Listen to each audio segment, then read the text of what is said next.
नरेंद्र मोदी जी, आपके बाप दादा ही लेके आए थे क्या प्रॉपर्टी? आपके बाप का राज है क्या?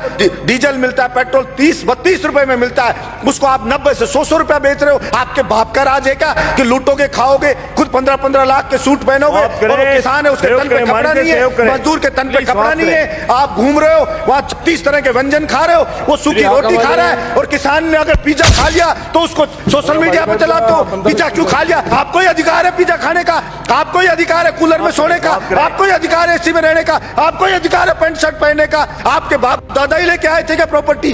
आपके तो मैं चाय बेचने वाला था। नरेंद्र मोदी जी, कितने चाय बेचने वाले 15-15 लाख का सूट पहनते हैं, और वो किसान है, वो कल भी फटी धोती में था, आज भी फटी धोती में था। फिर कहां से आप जनता के तेजी हो गए? आपने मूर्ख बनाया, भावनाओं को भड़काया जनता की को, और आप जनता को भड़का के वहां बैठ गए, और इस बात का पाप लगेगा। और आपको मैं तो कहता हूं कि देखना, इसी जिंदगी में रहते रहते आपको सजा भुगत के जानी पड़ेगी कि नरेंद्र मोदी को हाथ जोड़ करके, सर झुका करके और माफी मांगनी चाहिए देश के किसानों से कि मुझसे गलती हो गई, मेरी मति भ्रष्ट हो गई थी, मेरी बुद्धि भ्रष्ट हो गई थी, इसलिए मैं अहंकार में आ गया था, और मैं माफी मांगता हूं, मैं इन बिलों को वापस लेता हूं।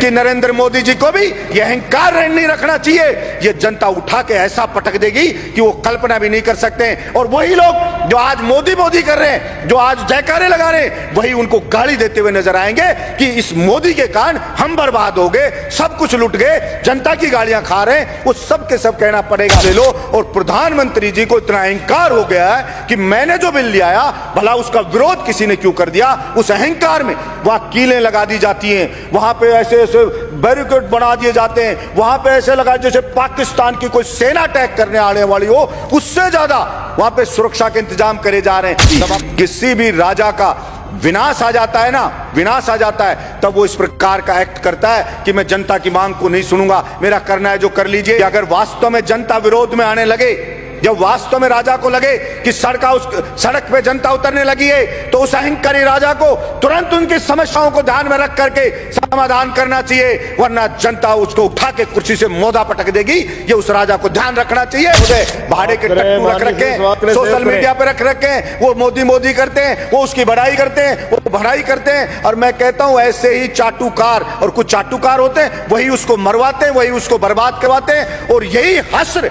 आप देखना सभापति महोदय, ये केंद्र सरकार का होने वाला है।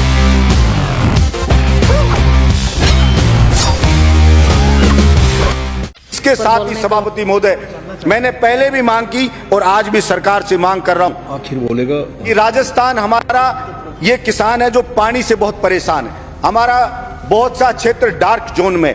मैंने पहले भी कहा कि सड़कों पे बजट दे रहे हैं, दूसरी चीजों पे बजट दे रहे हैं, आप नदियों का पानी जो व्यर्थ बह जाता है बरसात के दिनों के अंदर, अगर उस पानी को ही लाया जाए, चंबल ही है हमारे यहाँ, चंबल भी खतरे के निशान से बहती है सभापति महोदय बारिश के दिनों में।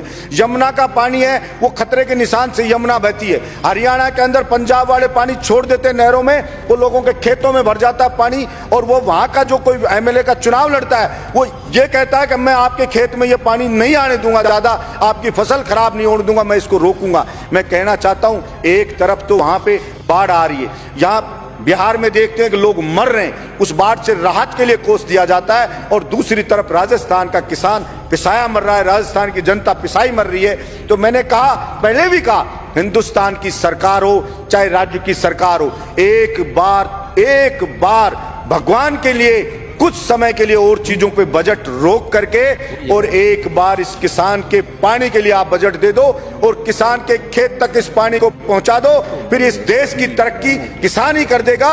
और जो किसान के बेटे हैं, बेरोजगार हैं, उनको आप रोजगार दे दो, किसान की फसल को खरीद लो, किसान को सस्ते दाम पे डीजल दे दो, किसान को बिजली मुफ्त दे दो, गरीब को बिजली मुफ्त दे दो, तो वो जब वो खुशहाल हो जाएगा सभापति महोदय, किसान खुशहाल हो जाएगा, मजदूर खुशहाल हो जाएगा, तो फिर अपने आप ही देश खुशहाल हो जाएगा। लेकिन यहाँ पता नहीं, मैं समझता हूं देश को खुश करने का मतलब सरकारें क्या समझती हैं। देश जो बना है वो यहाँ पे रहने वाले लोगों से सभापति महोदय देश बना है।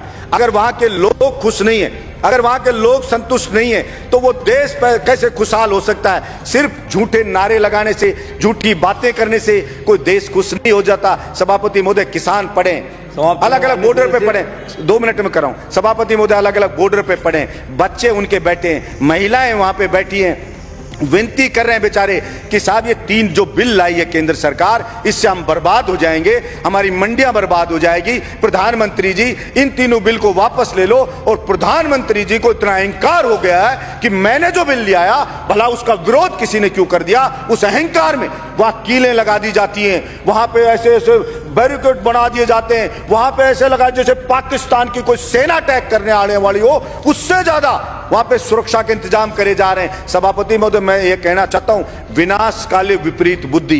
किसी भी राजा का विनाश आ जाता है ना, विनाश आ जाता है, तब वो इस प्रकार का एक्ट करता है कि मैं जनता की मांग को नहीं सुनूंगा, मेरा करना है जो कर लीजिए। चाणक्य ने भी कहा है कि अगर वास्तव में जनता विरोध में आने लगे, जब वास्तव में राजा को लगे कि सड़क पे जनता उतरने लगी है, तो उस अहंकारी राजा को तुरंत उनकी समस्याओं को ध्यान में रख करके समाधान करना चाहिए, वरना जनता उसको उठा के कुर्सी से मोदा पटक देगी। ये उस राजा को ध्यान रखना चाहिए। मैं कहना चाहता हूं मेरे इस सदन से कि नरेंद्र मोदी जी को भी ये अहंकार नहीं रखना चाहिए। ये जनता उठा के ऐसा पटक देगी कि वो कल्पना भी नहीं कर सकते। और वही लोग जो आज मोदी मोदी कर रहे हैं, जो आज जयकारे लगा रहे हैं, वही उनको गाली देते हुए नजर आएंगे कि इस मोदी के कारण हम बर्बाद हो गए, सब कुछ लुट गए, जनता की गालियां खा रहे हैं। वो सब के सब कहना पड़ेगा।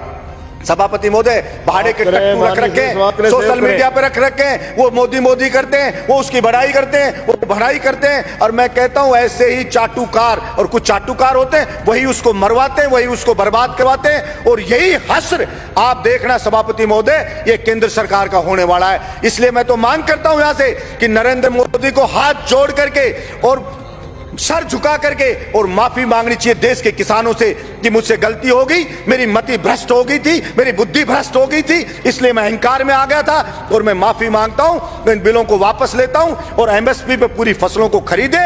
और जो डीजल पेट्रोल पे टैक्स लगा रखा है दुनिया भर का, सभापति महोदय, जो डीजल मिलता है, पेट्रोल 30-32 रुपए में मिलता है, उसको आप 90 से 100 रुपया बेच रहे हो। आपके बाप का राज है क्या कि लूटोगे, खाओगे, खुद 15-15 लाख के सूट पहनोगे, और किसान है उसके तन पे कपड़ा नहीं है, मजदूर के तन पे कपड़ा नहीं है, आप घूम रहे हो वहां 30 तरह के व्यंजन खा रहे हो, वो सूखी रोटी खा रहा है। और किसान ने अगर पिज्जा खा लिया तो उसको सोशल मीडिया पे चलाते हो, पिज्जा क्यों खा लिया? क्योंकि भाई आपको ही अधिकार है पिज्जा खाने का, आपको ही अधिकार है कूलर में सोने का, आपको ही अधिकार है एसी में रहने का, आपको ही अधिकार है पैंट शर्ट पहनने का। आपके बाप दादा ही लेके आए थे क्या प्रॉपर्टी? आपके तो मैं चाय बेचने वाला था।